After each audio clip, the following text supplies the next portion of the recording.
తెల్లనివన్నీ పాలు కాదు అంటుంటారు.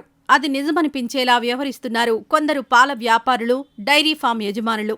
పాల ఉత్పత్తి పెరిగేందుకు ప్రమాదకర పాలసేపు ఇంజెక్షన్లు వాడుతూ వీరు ఆందోళన కలిగిస్తున్నారు. ఈ ఇంజెక్షన్ల వినియోగంతో పాల సేపుతో పాటు పాల దిగుబడి పెరుగుతుంది. పాల శాతం ఎంత పెరుగుతుందో దానికంటే రెట్టింపు ప్రమాదం కూడా పొంచి ఉందని పశు వైద్యులు రైతులకు సూచిస్తున్నారు. రైతులను మభ్యపెట్టి కొందరు ప్రైవేటు వ్యాపారులు ఈ ఇంజెక్షన్లను విచ్చలవిడిగా అమ్మడంతో పాటు వినియోగిస్తున్నారు.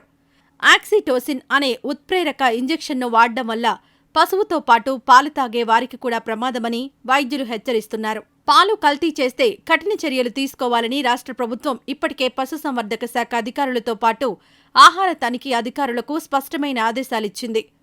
ఈ నేపథ్యంలో ఆక్సిటోసిన్ ఇంజెక్షన్ వాడుతున్న వారిపై నిఘా పెట్టేందుకు అధికారులు సిద్ధమవుతున్నారు. పాడి పశువులు ఈనే సమయంలో ప్రమాదకరంగా మారి ఈనలేనప్పుడు, పొదుగువాపులో పాలు రానప్పుడు, పశువు ఈనిన తర్వాత మాయ వేయలేనప్పుడు మొయ్యను సరిదిద్దడానికి ఆక్సిటోసిన్ వాడుతుంటారు.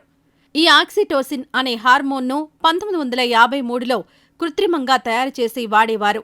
ఈ ఇంజెక్షన్ 2 నుంచి 6 నిమిషాలు రక్తంలో స్రవించి జీవక్రియ జరుగుతుంది.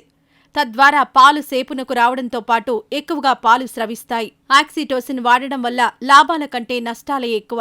ఇది ఒక హార్మోన్. దీనిని రోజూ వాడడం వల్ల పశువుల్లో పునరుత్పత్తి సమస్యలు తలెత్తుతాయి.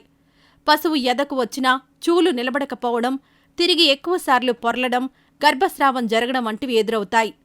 ఈ హార్మోన్ స్రవించిన పాలు తాగడం వల్ల మనుషుల్లోనూ ప్రమాదాలు అధికంగా వస్తున్నాయి.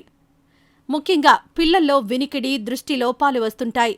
శరీరం నుంచి శక్తి నశించి తొందరగా అలసటకు గురవుతారు. చంటి పిల్లలపై ఇది ఎక్కువ ప్రభావం చూపుతుంది. బాలింతల్లో హైపర్ సెన్సిటివ్ రియాక్షన్ రావచ్చు. ఆడపిల్లల్లో ఈ హార్మోన్ ఉన్న పాలు తాగడం వల్ల చిన్న వయసులోనే ప్రౌఢ దశకు చేరుతారు.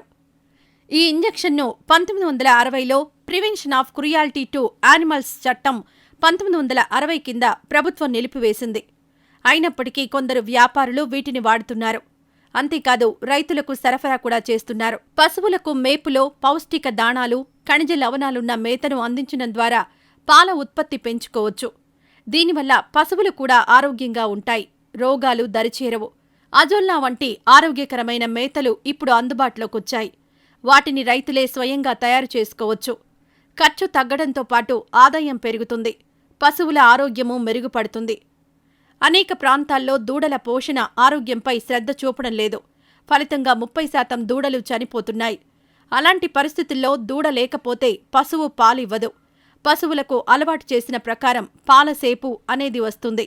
ముందుగా దూడను తాగించి తర్వాత పాలు తీస్తే అదే అలవాటవుతుంది. దూడ లేకపోతే పాలు సేపునకు రావు. అలా కాకుండా ముందుగా పాల గిన్నెల శబ్దాలు అలవాటు చేయడంతో పాటు పితికిన తర్వాత దూడలకు పాలు వదలాలి. అలా చేస్తే దూడ లేకపోయినా పశువులు పాల సేపునకొస్తాయి.